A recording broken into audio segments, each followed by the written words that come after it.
Materi saya udah terlihat ya? Sudah ya? Oke, baik ya. Sudah, Pak.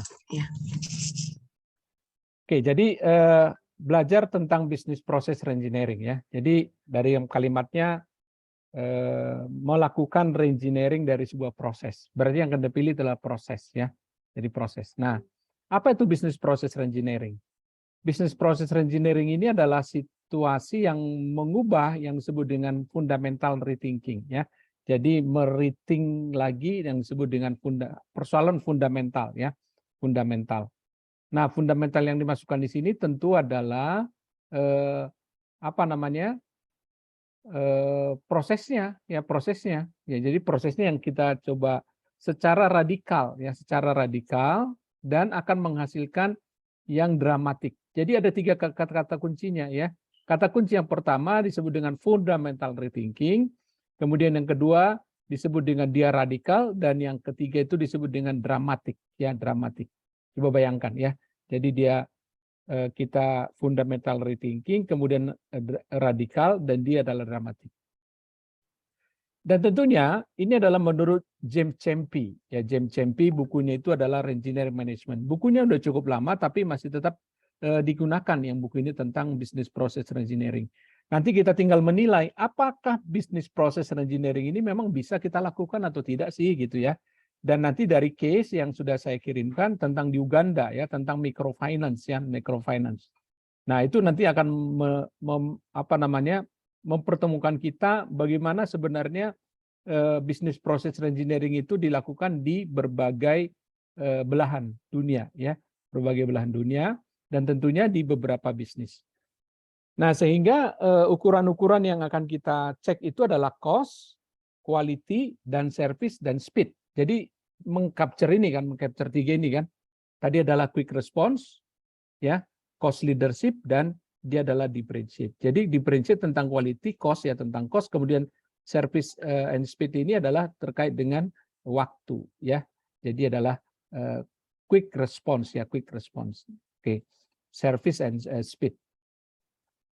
Jadi ini adalah menurut menurut James Champy ya. Buku cukup lama, ada di perpustakaan di Geger Kalong ya. Tapi mungkin isinya jumlahnya hanya 2 atau 3 itu. Tapi boleh Anda lihatlah, bukunya warna merah ya. Nah, sementara di era yang baru, bisnis proses reengineering ini dikeluarkan sama siapa? Sama Rigby ya. Rigby atau lengkapnya Darrell Cabert Rigby. Darrell Cabert Rigby ya. Bukunya itu tahun 2015, namanya Management Tools ya. Dalam Management Tools itu disampaikan begini nih, bahwa bisnis proses reengineering itu adalah kita mulai dari mana? Kita mulai dari proses initiative change, proses diagnostics, proses redesign, reconstruction, dan proses monitoring, dan yang terakhir adalah envision new process.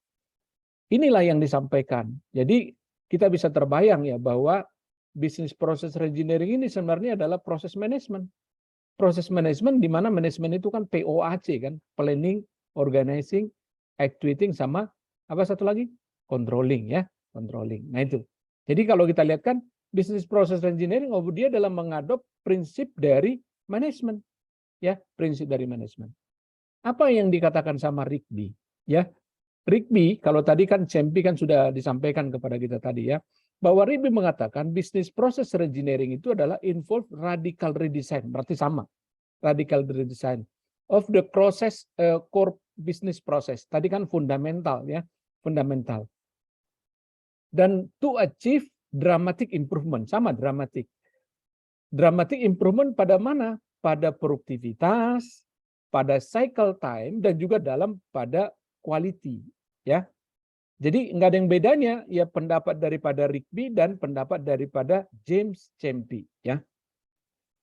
Tapi Rigby mengatakan begini nih, dalam bisnis proses engineering, company start with the blank sheet of paper, gitu kan? Jadi dia katanya akan seperti kertas kosong begitu ya. Jadi kalau kita lihatkan kertas kosong ya kosong begitu ya. Nah itu akan kita gambar gitu ya. And rethink existing process to deliver more value to the customer. Jadi ada more value. More value ini adalah identik dengan dramatic gitu ya. Dramatic. Apa tadi dramatic? Dramatic improvement dan juga hasil dramatik ya, dramatik. Nah, kemudian yang ketiga, Rigby ini mengatakan bahwa typically-nya itu adalah dia mengadop new value system. New value system di mana kita akan menempatkan customer needs-nya itu adalah sebagai hal yang utama. Ya. Jadi customer needs. Jadi apa sebenarnya yang diinginkan oleh customer? Saya sangat sangat confidence mengajarkan bisnis proses engineering dimanapun ya. Karena apa? Karena saya punya pengalaman menjadi champion ya di Telkom untuk melakukan bisnis proses engineering di kalau Anda di Geger Kalong mungkin Anda pernah lihat namanya sekarang DDS, Division Digital Services. Sebelumnya dia adalah R&D, sebelumnya dia RISTI. Nah itu ya. Jadi ketika dia R&D berubah menjadi RISTI ya, terjadilah yang disebut dengan bisnis proses engineering. Saya salah satu championnya ikut bergabung dalam tim untuk mengubah itu ya, yang dilakukan oleh Pak Taufik Hasan pada saat itu ya, menjadi ininya. Coba bisa bayangkan bahwa dia berubah dari mana? Dari cost center berubah menjadi profit center. Something dramatic session ya. Saya pikir bahwa sangat berat ya ketika kita menyampaikan oh ini adalah bisnis proses engineering. Ketika kita buka persoalan dari cost center berubah menjadi profit center ya, profit center. Nah, kemudian Rigby mengatakan bahwa company reduce organization layer ya and eliminate unproductive activities. Jadi sebenarnya apa yang dilakukan oleh pekerjaan bisnis proses engineering adalah kita ingin mengeliminasi yang disebut dengan unproductive activity, aktivitas yang tidak produktif. Ya. Sebenarnya itu yang dilakukan. Oh, berarti kalau begitu ini adalah transformasi. Bukan juga ya. Bukan juga, tapi ini adalah bisnis proses engineering karena kita akan mengulik satu proses yang sifatnya adalah dramatik. Ada dua area yang akan diobrak-abrik ya. Pertama disebut dengan redesign functional organization into cross-functional team. Yang sifatnya dia adalah birokratik, ini menjadi teamwork ya. Bayangkan dari 453 orang berubah menjadi hanya 211. Berarti lebih dari 50% terkat kan, terpotong kan. Nah, berarti kan sebenarnya selama ini pekerjaannya hampir sama gitu, hampir sama. Oh, berarti ada pekerjaan yang sifatnya itu adalah unproductive before gitu ya sebelumnya. Kemudian yang kedua adalah disebut dengan kita menggunakan teknologi. Oh, sudah pasti. Teknologi itu untuk ngapain? Untuk mengimprove data dissemination to decision making. Jadi kalau kita pakai ya data teknologi untuk melakukan diseminasi dan mengambil yang disebut dengan decision making data, ini berarti kita ingin memastikan bahwa kita punya data dan apa yang akan kita tuju, Itu ya. Jadi bisnis proses engineering modelnya adalah kira-kira seperti itu ya. Nah, ini oleh Rigby ini Rigby, tapi nanti akan kita pakai adalah menurut Cempi. Terserah Anda menggunakan yang mana, tapi sama saja ya. Oleh Rigby dia mengatakan itu dramatic change initiative itu adalah dengan 5 major step. Ya. Jadi 5 tahapan ya. Lagi-lagi bahwa yang pertama disebut dengan refocus company ya. Desanda ini lihat nih. Jadi kita lihatkan bahwa adalah dia melakukan namanya refocus company ya. Refocus, apa itu refocus company? Coba Desanda, kira-kira apa sih melakukan yang disebut dengan refocus company? Jadi perusahaannya itu menata ulang fokus mereka untuk memenuhi kebutuhan konsumer mereka, Pak. Ya, oke, ya baik ya. Jadi betul ya bahwa kita fokus lagi kepada yang namanya customer need, bukan customer want. Kalau want kan bisa banyak kan karena butuh banyak tuh. Tapi apa yang diinginkan oleh si customer itu yang kita develop gitu ya, yang akan kita deliver. Yang kedua, dia adalah disebut dengan redesign core process. Core process inilah yang disebut dengan tadi adalah fundamental proses tadi ya. Core process often using information technology to enable improvement. Nah, oke ya. Jadi core process yang tadi kita blend dengan yang disebut dengan technologicals. Mana core prosesnya? Itu yang kita pilih.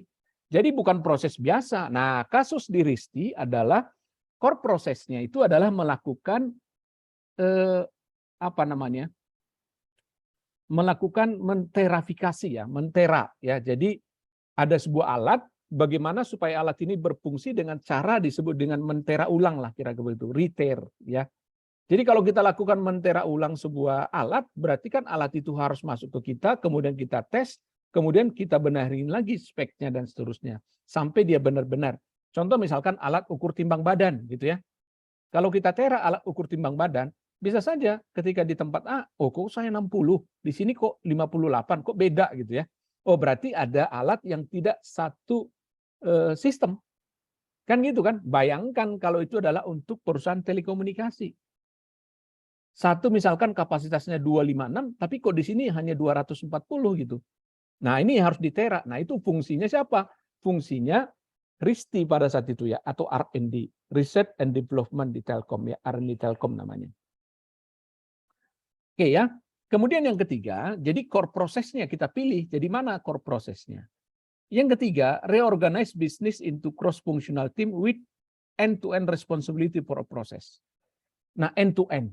Coba bayangkan, ketika ada customer pertama datang ke kita, itu kita layani sejak awal sampai dia keluar. Sampai selesai. Kalau dulu kan dia punya layer-layer. Nah, ini yang membuat unproduktif.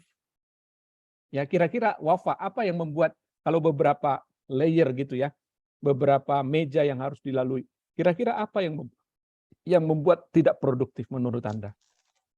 Kalau menurut saya di ini sih Pak, karena kan tadi kembali ke quick response ya. Kalau misalnya ada berlayer-layer itu, khawatirnya ada waktu tunggu customer-nya terlalu lama gitu. Sedangkan kalau end to end kan mungkin bisa lebih diefisiensikan gitu waktunya. Ya, Kalau saya kebayangnya ke sana.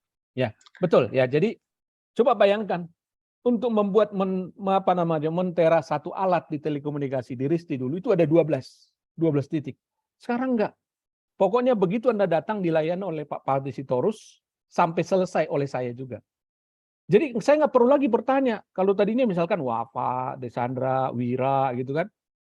Ini tadinya gimana sih? Akan suka bertanya gitu kan. Ini tadinya gimana sih?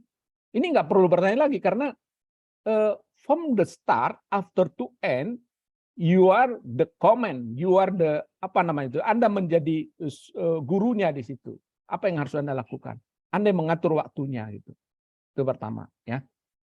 Kemudian yang kedua, functional team ini adalah ingin membuat bahwa everybody can doing ya. Jadi tidak ada lagi misalkan oh ini persoalan tentang apa namanya ya, tentang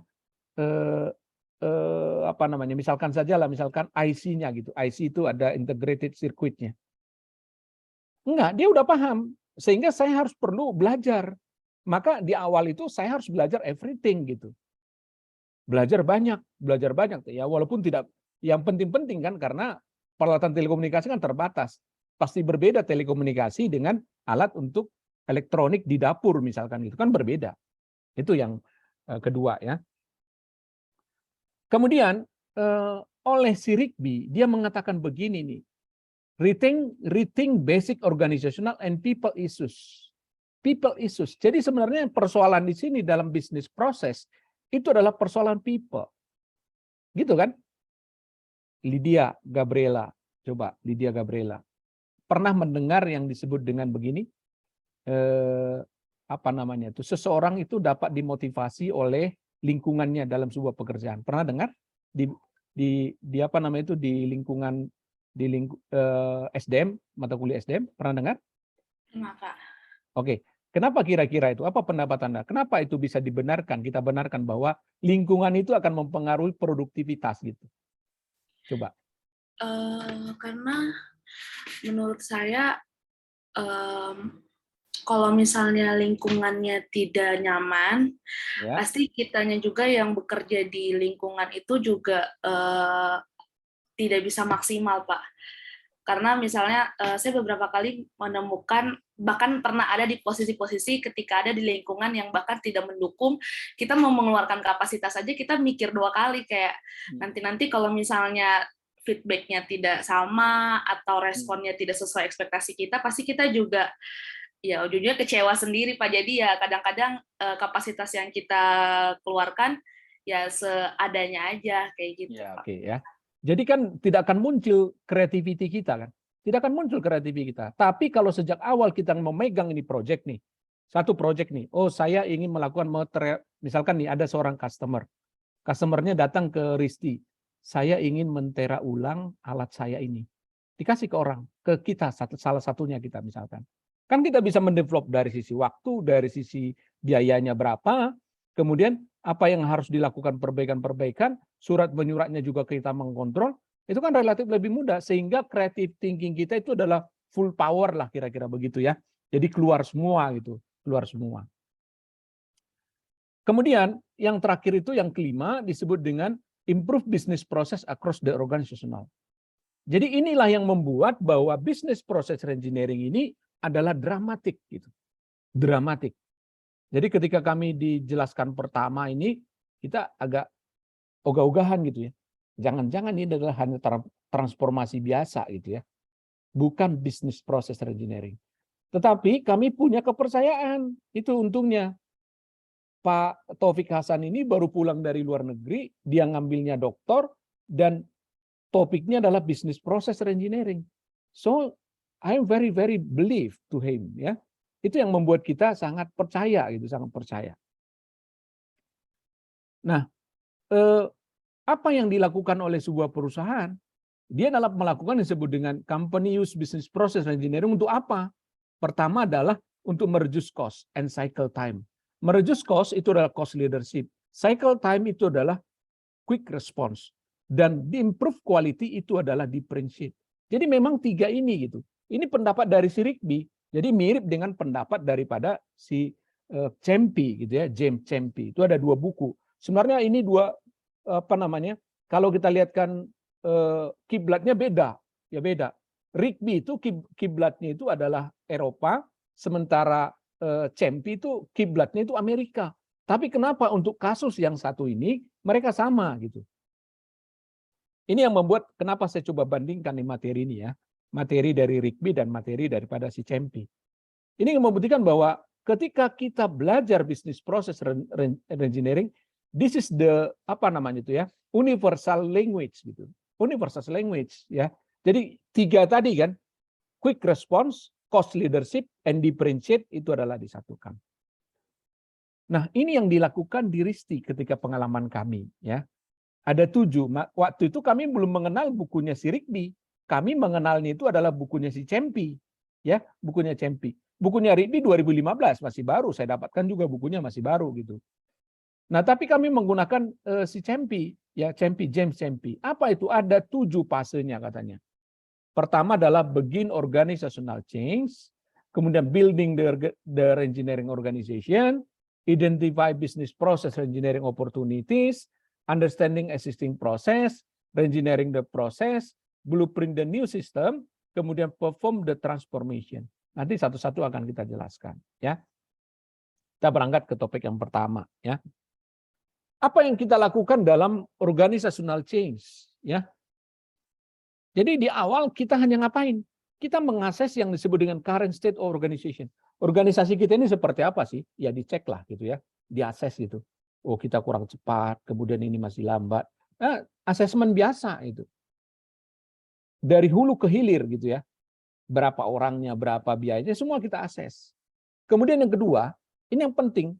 Step yang kedua di step ini penting nih. Explain to need for change. Kenapa kita berubah? Ketika tahun 2005, ya ini ceritanya tahun 2005 ya.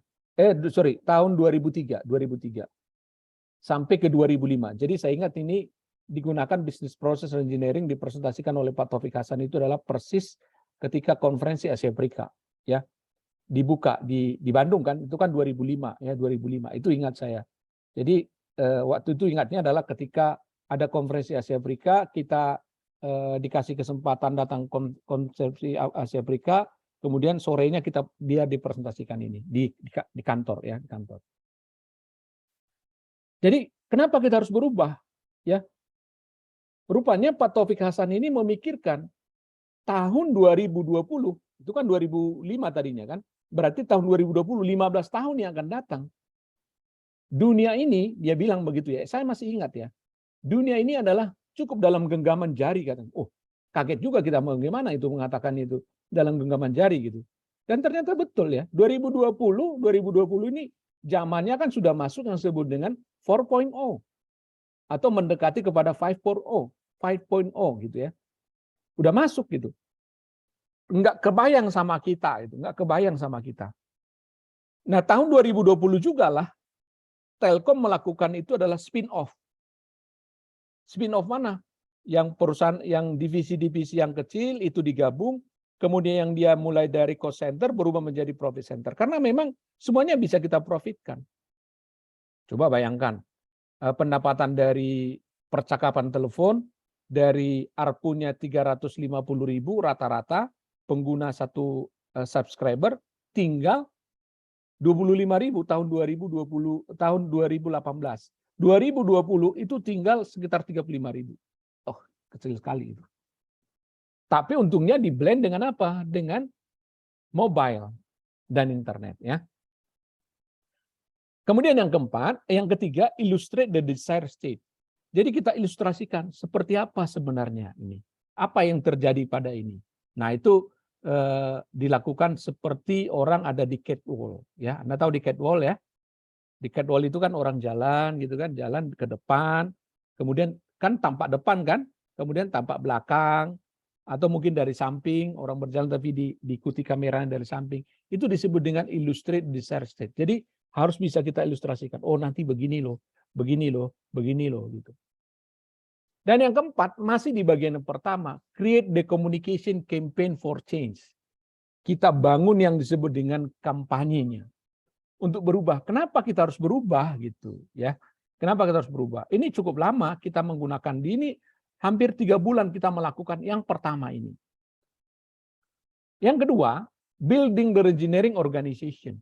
Membangun organisasinya. Dulu kita sebut dengan champion. Establish the BPR organizational structure. Jadi nanti ada unsur di Telkom itu ada struktur organisasionalnya yang terkait dengan BPR. Kemudian establish the rule performing BPR. Rules-nya bagaimana? Ya. Artinya kalau Anda mendapatkan sesuatu, dapatnya seperti apa. Jadi ada rules-nya. Ya. Jadi tidak hanya berubah, tapi ada rules-nya. Kemudian kita memilih personelnya.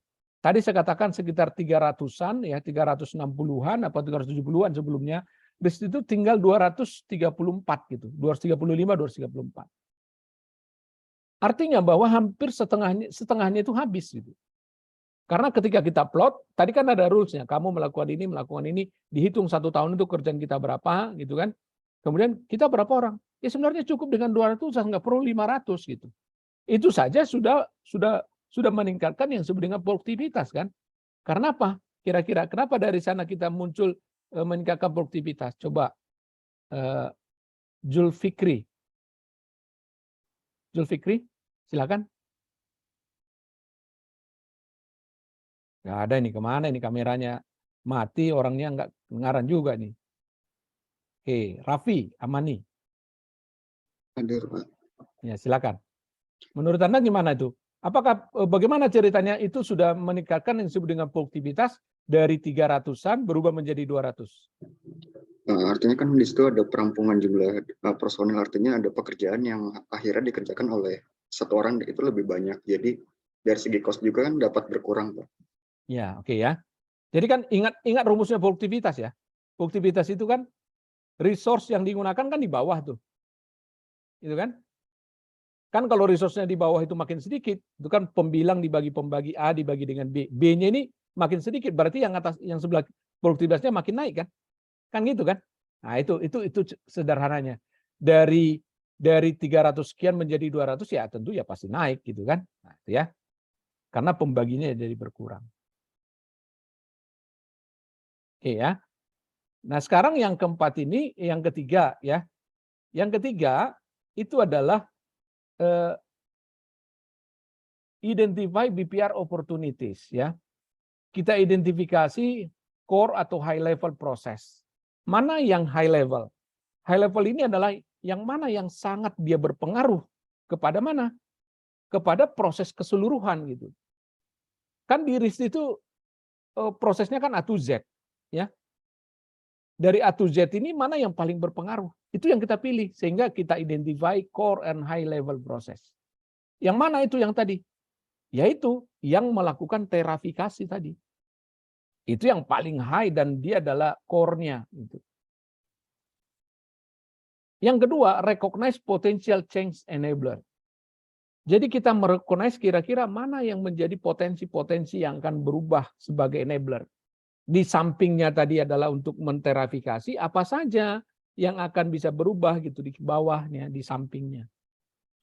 Yang ketiga, gather performance metric with industry. Di industrinya ini seperti apa? Tentu industri adalah di telco kan, di telco. Kemudian di outside industry, misalkan telco kan service. Di industri yang lainnya apa? Oh mungkin saja di industri perbankan, di industri consumer goods, kemudian construction. Seperti apa sebenarnya bisnis proses engineering? Karena apa? Karena bisnis proses engineering lah bukan barang baru sebenarnya. Dia udah barang lama, tapi orang melakukannya enggan. Dan antara yakin dan tidak yakin gitu ya. Yakin tidak yakin. Kemudian yang keempat, kita masuk kepada select process to should be engineering. Ya. Jadi mana yang akan kita pilih? Dan yang kelima, di proses yang ketiga ini adalah yang keenam, kita melakukan prioritas selected proses. Proses mana? Jadi banyak proses yang tadi kan kita pilih, kita cari. Oh ini yang penting. Nah, ketika itu R&D memilih yang mana? Terafikasi tadi, melakukan tera.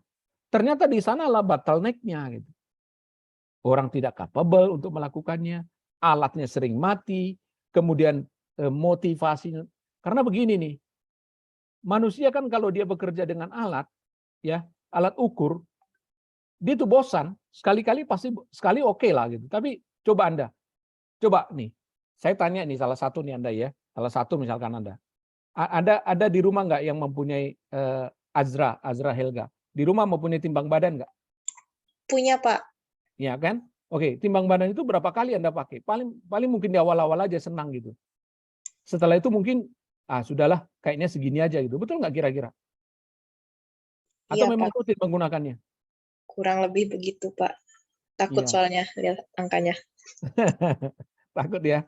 Timbang badannya takut, malah takut ya. Oke. Jadi gitu ya. Bahwa jadi kalau menggunakan alat itu dianggapnya itu ini kan biasa aja. Kemarin juga begitu, sama juga dengan sekarang barangkali gitu. Padahal sebenarnya alatnya sudah berubah gitu. Alat sudah berubah. Saya itu termasuk kalau timbang badan, saya tiap pagi selalu habis saya jogging, saya selalu timbang badan ya, berat badan. Yang paling saya agak ini itu adalah ngapain? Mengukur tentang gula darah. Gula darah. Padahal itu penting gitu, penting ya. Walaupun sebenarnya ya kalau normally itu 3 bulan kita harus mengukur total gitu tubuh kita. Karena apalagi umur saya sudah 52 tahun, sudah wajar harusnya tiap 3 bulan gitu, tiap 3 bulan. Tapi saya suka bandel gitu ya. Sebenarnya dari sisi ini ya kita free semua itu dikasih sama kantor kan. Free semua untuk memeriksa kesehatan itu. Tapi kita kok enggak gitu. Karena apa? Karena berurusan dengan alat. Takutnya kan gitu kan? Itu. Jadi fobia itu yang harus dibangun, dihilangkan gitu, dihilangkan. Sehingga kita melakukan selected process ya, selected process. Oke. Yang keempat ya. Jadi udah 3 tadi ya, sekarang yang keempat ya. Understand existing process. Jadi kita memahami dulu proses yang sekarang seperti apa. Panjang banget nih. Understand why the current step being performed. Model the current process. Understand how technology currently used. Bagaimana sebenarnya teknologi kita sekarang? Udah jadul kah? Atau ada yang baru gitu? Kemudian understand how information currently used. Informasinya seperti apa? Teknologi dan informasi tentu berbeda. Ya. Kemudian understand current organizational structure. Kemudian compare current process within the new objective. Nanti seperti apa? Kemudian evaluate pre-existing business strategies. Kita evaluasi lagi bisnis strategi kita. Jangan-jangan ini cost-nya jadi banyak gitu. Cost-nya jadi banyak. Biasanya kan orang akan lari kepada memikirkan cost kan. Nah, makanya tadi di depan kita melakukan apa? Melakukan rasionalisasi kan. Dengan rasionalisasi, pegawai tinggal hanya setengah, berarti cost kan sudah jelas berkurang kan. Andaikan saja gaji seseorang 10 juta, berubah sekarang itu adalah menjadi cost-nya 10 juta tiap orang, berubah sekarang adalah tinggal 5 juta. Kan gitu. Ya, kemudian consult with customer to know the desire. Nah, customer kita harus libatkan apa yang diinginkan oleh si customer. Ya, apa yang diinginkan. Dan apa yang disebut sebagai actual need daripada si customer. Kita determine customer actual need. Kita turunkan apa sebenarnya yang diinginkan oleh si customer dan aktual gitu ya.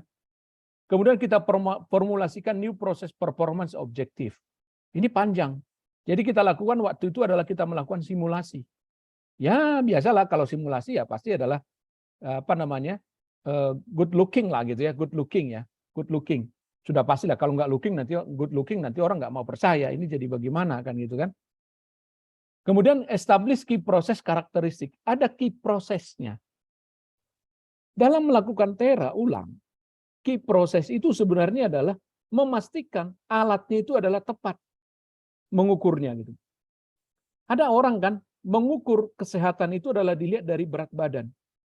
Padahal belum tentu berat badan itu kalau dia adalah ideal sekalipun atau ringan misalkan di bawah BMI misalkan gitu ya, body massa index gitu ya, lebih sehat dibandingkan dengan yang over. Tapi yang jelas kalau over itu nggak sehat gitu kan, udah jelas lah itu ya. Tapi kalau misalkan yang tidak over belum tentu sehat gitu, belum tentu sehat. Bisa saja di sisi lain dia adalah apa namanya sakit gitu ya. Jadi makanya kita katakan di sini adalah kita melakukan yang disebut dengan establish key process karakteristik tadi ya, karakteristik tadi. Kemudian identify potential barrier to implementation. Di step yang keempat ini kita harus mendetek kira-kira apa yang menjadi potential barrier, apa yang membuat nanti ini tidak akan bisa dilaksanakan. Pada saat itu apa? Orang itu antras, jadi nggak percaya. Ini mah biasa, ini transformasi biasa gitu. Barang apa ini? Kemudian siapa yang akan mengubah? Nanti saya akan dapat apa? Nah itu kan biasanya kan pertanyaan-pertanyaan orang yang akan mau berubah kan? Iya kan? Kalau mau berubah apa pertanyaannya? Saya akan dapat apa nanti gitu? Nggak dapat apa? Kalau saya nggak dapat apa-apa ya udah ngapain gitu kan? Ngapain gitu? Saya panggil lagi Zulfikri. Nggak ada ya? Waduh, berarti nggak datang nih ya. Oke, nanti saya coret ya. Oke ya. Itu yang keempat ya, keempat. Yang kelima adalah kita melakukan reengineering proses. Apa itu reengineering proses? Ya, reengineering proses itu kita sudah ingin melakukan nih proses untuk akan kita reengineer. Pertama kita memastikan diversity reengineering team. Jadi orang-orang yang ada di dalam itu harus colorful gitu ya. Jadi beragam. Waktu itu saya satu tim bayangkan dengan orang bahasa, satu tim dengan orang engineer, saya orang manajemen. Kemudian satu tim dengan orang psikologi, bayangin tuh psikologi, kok Anda gitu? Ya kita butuhkan karena kita ingin membuat yang disebut dengan diversity. Karena tadi kan ingat kan kita ingin membangun end to end. Jadi kalau orang itu kan ketika kita bertemu dengan seseorang misalkan nih Raffi misalkan dia adalah orang teknik, saya orang manajemen, dia cerita tentang bagaimana generasi kelima daripada teknologi. Ketika satu tim, berarti kan dia pasti cerita seperti apa ke saya. Jadi bukan the whole gitu banyak gitu besar, enggak, tim saja ya. Kemudian question current operating assumption, ada asumsinya. Asumsi apa yang kita pakai? Biasanya misalkan asumsinya alat ini kekuatannya sekian ton misalkan gitu kalau alat mengukur, ada asumsi-asumsi ya. Kemudian kita lakukan brainstorming using change lever ya. Jadi kita melakukan brainstorming. Brainstorming juga BPR untuk BPR principle ya. Jadi siapa yang menjadi prinsipal daripada BPR ini? Ya kita melakukan brainstorming kepada mereka. Kemudian kita evaluasi impact dari new teknologi. Teknologi kan akan kita gunakan, impact-nya seperti apa, ukurannya seperti apa, berapa biayanya. Maka dulu kita mengukurnya itu adalah cost. Berapa cost yang Anda keluarkan untuk bisa menghasilkan berapa dengan teknologi berapa. Kemudian consider the perspective of stakeholders. bagaimana stakeholders itu merespon keinginan kita. Siapa stakeholdersnya Risti? Sebagai dia adalah divisi daripada Telkom. Ya BOD di Telkomnya, stakeholder. Pegawai stakeholder juga. Lingkungan sekitar stakeholder juga. Kita harus mengconsider apa yang mereka inginkan. Kemudian kita gunakan customer value of focal point. Jadi apa yang diinginkan oleh customer ini, ya, sebagai focal point kita. Siapa customernya? Ya orang-orang yang melakukan terafikasi, mentera ulang kepada Risti, karena dia adalah tenan kita, dia juga adalah perusahaan mitra kita, gitu kan. Sehingga kita perlu melakukan terafikasi dari pelatang mereka punya. Yang keenam, itu adalah blueprint the new business system. Nah, di sini kita akan membuat cetak birunya. Kan sering sekali kan kalau kita membangun rumah, begitu rusak, bongkar di sana, bongkar di sini, karena nggak punya gambar.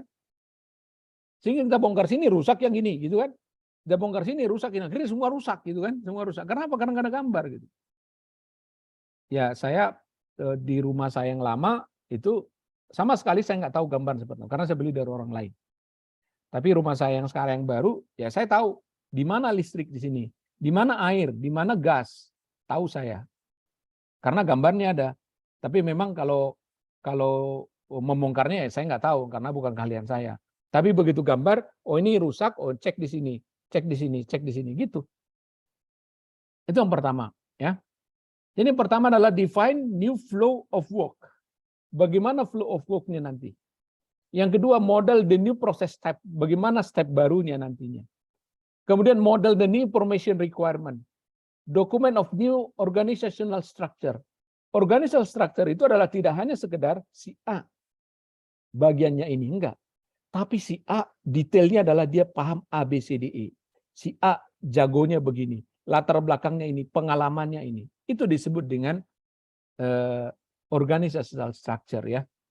Kemudian dokumen, ya. Kemudian describe the new technology specification. Bagaimana nih teknologi yang akan kita gunakan.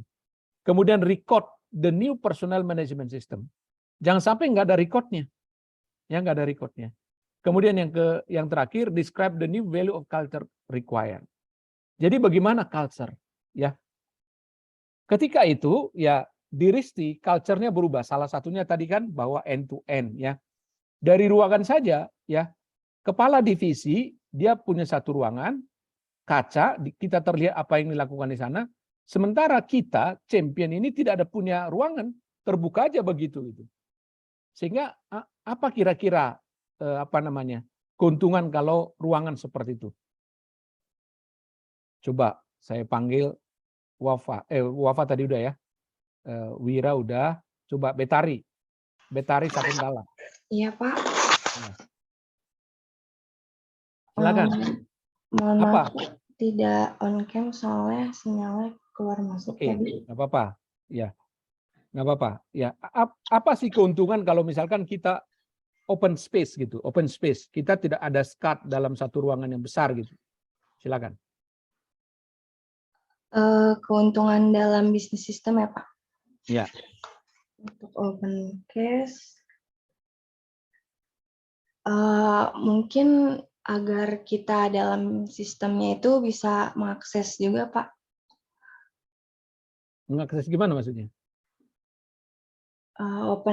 Untuk open case-nya itu, jadi dari sistem yang lain, dari bisnis sistem yang lain juga nanti bisa mengakses, bisa melihat apabila case itu di open gitu, dapat diakses open case.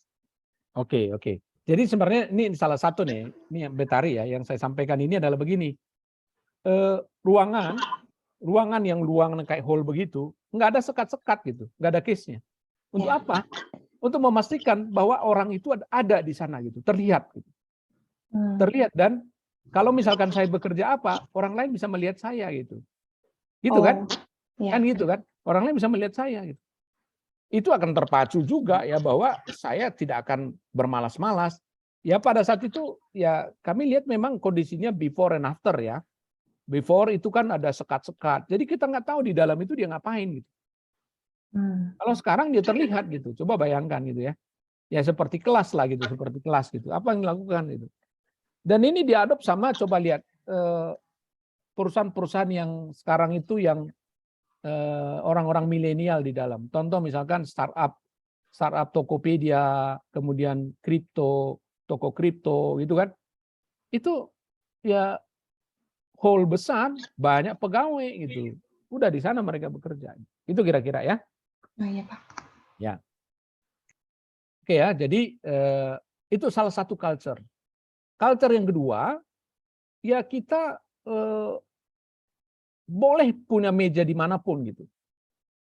Kan biasanya kan orang kantoran kan dia punya meja gitu kan. Di meja itu ada apa? Yang paling biasa ada di mejanya apa? Foto istrinya, foto anaknya, foto suaminya kan gitu kan? Atau properti sendiri lah gitu. Kalau ini enggak, saya bebas. Begitu saya datang, saya meja mana yang kosong itu saya gunakan. Karena saya tinggal open aja yang disebut dengan sistem informasi. Beres saya bisa bekerja gitu. Iya kan? Itu relatif mudah. Benar nggak Betari? Benar Pak. Iya. Jadi kita ngapain gitu harus disekat-sekat gitu kan, sekat-sekat kemudian punya meja sendiri gitu. Meja sendiri ya, sehingga kalau meja sendiri nanti orang menilai kan, ini gimana sih orang jorok banget gitu kan. Nah itu kan sering kita nilai begitu ya. Staff saya waktu saya di direktur di penelitian di Telyu, saya bilang open space. Saya harus boleh melihat Anda boleh lihat saya juga gitu. Ruangan saya ada kaca memang ya, tapi terlihat gitu. Saya ngapain di dalam? Kalau saya tidur-tiduran dalam kelihatan sama mereka gitu. Ya akhirnya saya tidak melakukan itu kan. Paling tidak kan begitu ya. Sama dengan yang lain. Nah yang ketujuh, ini ada 2 slide ya. Yang ketujuh ini pertama namanya disebut dengan perform the transformation. Develop migration strategy. Jadi migrasinya itu harus ada strateginya. Nggak langsung blek gitu pindah, nggak bisa. Create migration action plan. Ada action plan-nya A, B, C, D seperti apa. Kemudian develop metrics for measuring performance during implementation. Dalam proses implementasinya kita cek dan ada metrik dan ada ukurannya. Kemudian kita improve impact-nya kepada staff. Seperti apa ini staff? Gitu ya. Tambah malas, tambah happy, ya, tambah produktif atau seperti apa? Kemudian kita implementasikan as like iterative vision, seperti orang di catwalk, seperti yang sampaikan tadi. Dia iteratif, nggak bisa langsung frontal gitu, nggak bisa. Kemudian establish the new organizational structure, ya. Jadi kita establish new organizational structure, kemudian berikutnya kita assess current skill dengan capability workforce, ya. Kita assess juga ketika sudah berlangsung, kemudian kita buatkan peta baru tentang skill requirement kepada staff, kemudian barulah kita reallocate yang disebut dengan workforce. Setelah kita reallocate pegawainya, kita dipindahkan begitu ya, kita develop yang disebut dengan training kurikulum. Nggak bisa langsung dibiarkan begitu. Ya. Kemudian kita educate the staff about new process. Kalau kita punya staff, dulu kita nggak punya staff ya, staffnya hanya 2 untuk 5 project. Kalau ada 5 project cukup 2 gitu. Oh itu irit banget gitu ya. Karena memang cukupnya segitu gitu, nggak usah banyak-banyak gitu ya. Apalagi teknologi yang sekarang gitu, apalagi teknologi sekarang. Educate staff about the new technology use, ya sama juga ya. Tadi dengan new process, sekarang new teknologi. Kemudian educate the management on facility skills. Jadi manajemen juga harus kita kasih tahu apa sebenarnya fasilitas apa yang ada di sini, apa yang sedang terjadi, apa yang sedang berubah gitu ya. Kemudian decide how new technology will be introduced, ya. Kemudian transition the new technology. Dan yang terakhir adalah incorporate process improvement mechanism. Ada mekanismenya, disusun, benar gitu ya. Kalau enggak ya salah gitu ya. Tidak akan terjadi apa yang kita inginkan. Nah, apa yang menjadi advantage daripada business process reengineering? Pertama, itu adalah performance improvement. Artinya ini adalah menjadi akibatnya apa? Hasilnya apa?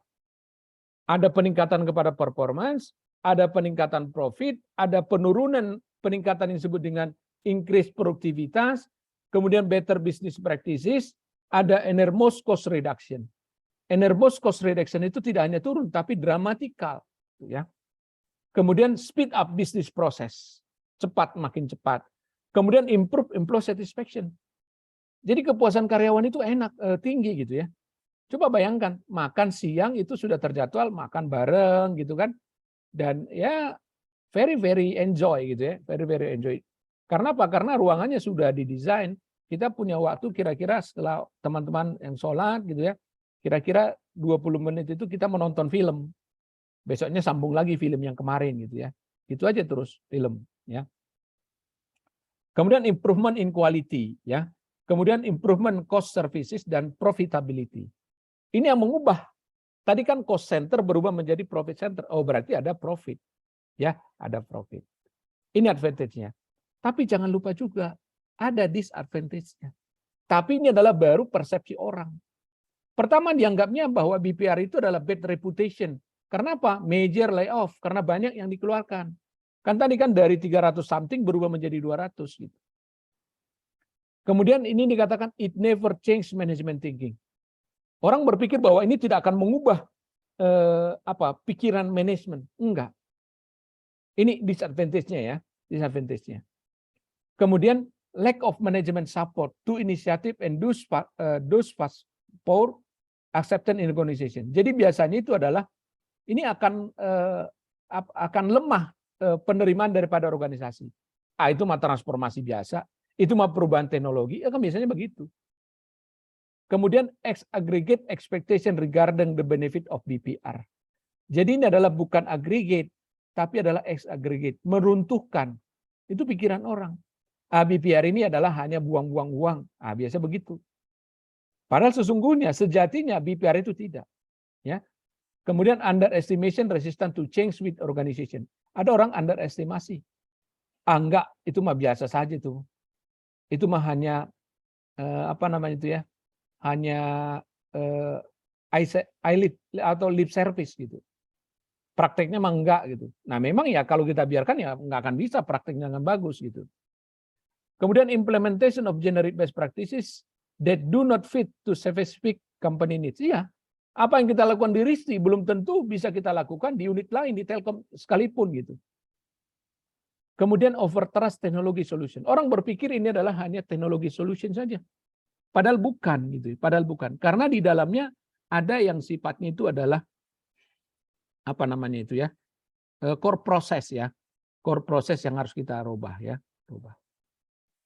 Barangkali itu yang saya sampaikan di materi saya. Ya silakan kalau ada yang mau bertanya, enggak? Bapak, saya mau bertanya. Silakan, Ova. Tadi itu di 5 major steps kan di poin ketiga tuh ada ini ya Pak ya. Reorganize a business into cross-functional teams with end-to-end responsibility yang tadi sempat Bapak tanyakan juga gitu, terkait end-to-end ini. Yang saya ingin tanyakan, jadi kalau di organisasi saya, tempat saya kerja gitu Pak ya, saya itu dikasih responsibility untuk megang satu klien. Jadi ceritanya proyek saya itu mengembangkan video communication platform, dan setiap tim bisnis itu punya responsibility untuk megang satu klien yang bisnis juga gitu. Tapi problemnya itu kalau misalnya kita mau implementasi end-to-end ini, kan kita perlu mengetahui keseluruhan ya Pak ya. Sedangkan saya itu ketika dikasih responsibility sebagai orang bisnis, saya itu harus mengerti keseluruhan teknisnya gitu. Jadi berhubungan sama integrasinya, segala macam yang saya pun nggak mengerti sama sekali gitu. Nah, kalau seperti ini gitu Pak ya, kalau saya kepikirannya tuh sebenarnya constraint seperti ini tuh bagaimana gitu Pak cara solve-nya gitu. Karena untuk saya memahami keseluruhan teknisnya aja pun butuh waktu yang lama. Sedangkan proses saya untuk megang satu klien ini pun terus berjalan gitu. Jadi itu sih Pak kan gitu. Oke. Betul ya. Jadi bahwa kalau dulu kita sebutkannya itu adalah on client, on employee ya. Jadi OCOE. Jadi kayak OKOC kayak gitu di sini sekarang ya. Tapi dulu kita pakai itu ya. One client, one employee. Jadi kita satu orang menangani satu klien gitu. Nah, karena itu sudah disimulasi, Wafa, ya, sudah disimulasi. Jadi kalau kita 3 orang aja, dia sekian waktu, uangnya sekian banyak. Nah, kalau satu, uangnya sedikit dan waktunya lebih cepat gitu, lebih cepat. Nah, itu ya. Jadi memang begitu ya. Jadi Anda memang harus menangani satu klien. Karena biasanya kalau klien itu ditangani oleh step ini ditangani oleh si A, step ini ditangani oleh si B. Jadi orang akan bertanya, Anda juga bertanya lagi Wafa kepada si B yang menanganinya. Atau dia bertanya ke Anda, karena dia adalah setelah Anda gitu. Oh, ini kan repot kan, padahal kita kan tidak butuh itu kan.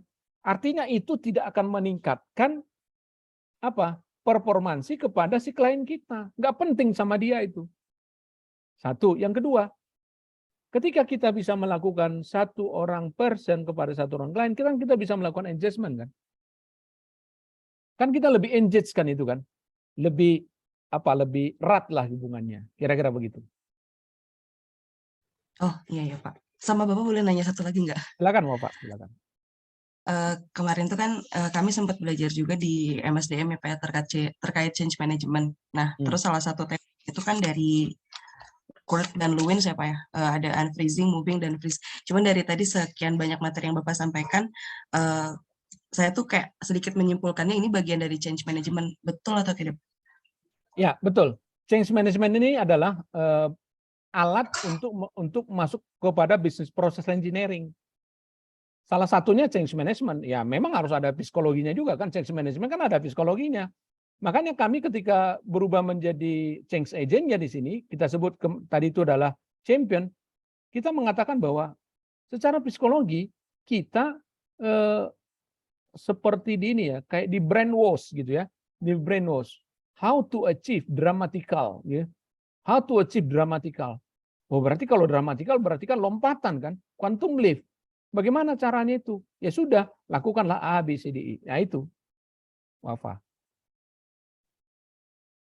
Ya, silakan yang lain. Ya, terima kasih Pak. Ya. Saya Pak, tanya Pak. Silakan, Kanser Hino. Iya, saya mau nanya Pak. BPR dulu, apa rekayasa industri dulu Pak untuk melakukan suatu di engineering bisnis Pak? Diulang pertanyaannya, rekayasa industri. Rekayasa industri kan itu bagian dari intinya dari si BPR Pak ya, kayak business process engineering itu rekayasa industri dulu atau kita mikir ke BPR dulu Pak? Enggak, oke. Rekayasa industri itu berbeda. Berbeda ya? Berbeda. Ini namanya business process engineering. Business process engineering itu di prosesnya, bisnis proses yang kita rekayasa. Bukan di industrinya, bukan di industri, bukan di produk, bukan. Produknya sudah ada, kita tidak ngulik-ngulik produk, enggak sama sekali. Service nggak kita ulik-ulik, prosesnya. Tadi kan, coba prosesnya salah satu Kanser Hino ya. Dia mengatakan bahwa dia adalah cost center berubah menjadi profit center. Something different gitu. Iya kan? Satu. Yang kedua, tadinya adalah satu project itu dikerjakan beberapa step, beberapa orang, ini adalah hanya satu orang, end to end gitu. Itu loh Kanser Hino. Oke, ya Pak. Ya Pak. Kalau berarti fintech atau e-money itu dari BPR berarti Pak ya, proses bisnis engineering. Dari uang konvensional kita bayar tol pakai uang biasa, terus tiba-tiba pakai fintech itu adalah anak kandung daripada BPR. BPR di mana? Di proses pembayaran, proses lending, proses borrowing, proses payment. Itu anak kandungnya itu. Anak kandungnya. Ya, kalau kita sebutkan seperti itu anak kandung gitu. Ya. Saya juga belajar ya, saya juga kan belajar fintech kan. Saya menggeluti fintech ya. Saya koordinator fintech gitu. Itu ya memang ya saya belajarnya dari operation sebenarnya. Oh, fintech itu anak kandung daripada BPR gitu ya. BPR, bukan fintech yang BPR bukan. Tapi di fintech itu iya, anaknya. Anaknya, salah satu anak-anaknya. Anak-anak itu bisa banyak-banyak kan? Ada di fintech, ada di mana lagi gitu. Ya, anaknya salah satu di fintech. Yang berbau teknologi berarti anak kandung dari si BPR. Ya, tidak selalu berbau teknologi. Ada juga tidak berbau teknologi. Contoh apa? Orang yang melakukan mengobati yang dengan cara hipnoterapi. Pernah dengar hipnoterapi, Kanser Hino? Anda nanti googling nanti ya, hipnoterapi. Hipnoterapi itu adalah Anda dihipnotis, jadi Anda sehat. Itu untuk kesehatan. Dihipnotis supaya Anda misalkan nih, bahwa makan berlemak itu tidak sehat. Dihipnotis Anda. Bahwa begitu Anda lihat lemak, Anda udah langsung jijik. Itu. Coba dibayangkan kalau Anda dihipnotis jadi orang kaya gitu kan. jadi orang hebat gitu ya, hipnotis gitu ya, hypno rich man gitu ya. Nah, bagaimana? Tapi itu nggak ada, belum ada ya. Nanti kalau Anda menciptakan pasti laku Anda. Aku. Gitu ya. Yang Hino ya. Oke. Ya, Silakan. siapa? Terima kasih, Pak. Silakan yang lain. Saya Pak, izin bertanya Pak. Oke, Farhan. Pak, kira-kira kapan perusahaan itu mulai untuk bergerak berubah gitu ya, BPR gitu Pak? Soalnya kalau saya lihat tadi disadvantage-nya itu lebih secara internal perusahaannya gitu. Dan kalau saya lihat juga di sampel-sampel kayak misalnya perusahaan-perusahaan lain, itu mostly adanya intervensi dari luar gitu. Apakah memang harus ada intervensi atau sebenarnya internal juga tuh bisa, cuman memang minim kejadian seperti itu? Oke. Business process reengineering itu adalah inisiatif dari dalam, nggak boleh dari luar. Contoh misalkan nih, Anda, perusahaan saya misalkan jual beli barang gitu. Kemudian Farhan mengatakan, wah kamu harus BPR, nggak boleh. Saya yang harus menginisiasi sendiri. Makanya dikatakan desire, ya. Desire itu kan berarti kan merasakan tuh, merasakan apa yang terjadi di customer. Ya tentu harus dari data kan. Customernya tidak enjoy, customernya unsatisfied, barulah kita lakukan. Kenapa dia melakukan itu? Kenapa dia merasakan itu? Apa yang kita lakukan, apa yang kita janjikan tidak kita lakukan? Kira-kira begitu, Farhan. Oke, saya tambah sedikit ininya Pak, diskusinya. Kan sekarang ini kan lagi ada banyak layoff ya di startup Pak. Itu kan salah satunya karena saya juga nggak bisa bilang intervensi sih. Saya bisa bilang itu karena investor dari luarnya itu mempersempit anggaran dan menentukan suatu target gitu Pak. Makanya startup di Indonesia ada khususnya dan di dunia umumnya itu mulai merampingkan operasional Pak. Nah seperti itu. Ya, oke. Barangkali yang dilakukan oleh startup itu adalah bagian daripada business process engineering, kita kan melakukan rasionalisasi kan. Kan tadi kan cerita di ini kan kita melakukan rasionalisasi. Melayoff kan itu kan, dari 300 sekian menjadi 200 saja. Apa akibatnya? Ya sudah pasti cost-nya turun. Kan gitu, cost-nya turun. Jangan-jangan bahwa kita cukup dengan 200. Coba sekarang, dunia kalau misalkan di startup kalau kita ingin mencari orang-orang pelanggan kita, kan kalau dulu kan harus mendatangi ke rumah-rumahnya, di mana tinggalnya, satu komplek ditanya kebutuhan kamu apa, kan sekarang enggak. Cukup Anda menggunakan yang disebut dengan big data. Anda gunakan dengan R, Anda menggunakan dengan Python, cukup gitu. Dan itu sudah menggambarkan profile your customer, your potential customer. Gitu kan, Farhan kan? Ya, cuman kesannya tuh Pak, kalau gara-gara investornya mulai memperketat anggaran, kesannya tuh triggernya tuh dari luar gitu Pak. Maksud saya seperti itu. Itu kan strategi daripada investor, corporation strategi itu. Corporation strategi itu, Pak. Jadi kalau corporation strategi kan dia harus melihatkan berapa banyak uang yang harus kembali ke dia, gitu kan. Kemudian si investor kan nggak mau rugi kan. Mana ada investor mau rugi gitu. Uang dia punya, dia harus kembali gitu. Ya. Oke, thank you Pak. Oke. Silakan yang lain. Oke, nih saya tanya nih ya. Arimbi, gadis Arimbi. Ya. Bisa open mic? Ya. Iya, Pak Alfi. Oke, silakan. Kalau misalkan ada sebuah perusahaan yang merugi gitu ya, merugi dari awal sampai tengah tahun, dia ingin melakukan business process engineering untuk melakukan rebound. Kira-kira untuk di step mana dalam business process engineering ini dia lebih Pak Alfi, mohon maaf boleh diulang Pak. Ya. Oke, ya. Jelas suara saya sekarang? Pak Alfi, maaf boleh diulang, tadi saya ke out. Oke, pertanyaan saya adalah, Arimbi, kalau ada sebuah perusahaan,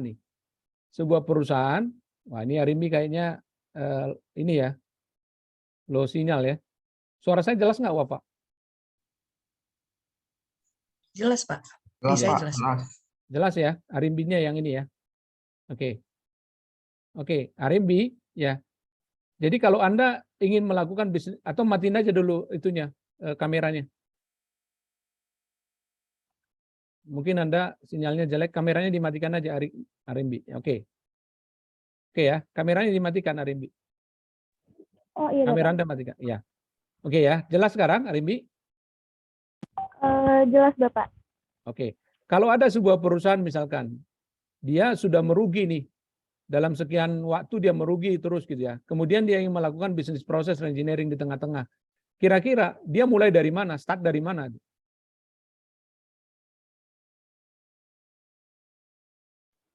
Mungkin bisa start dari beberapa proses yang Bapak sampaikan tadi, dimulai dari kita harus mengetahui dulu di mana nih proses yang bisa di-re-engineeringkan.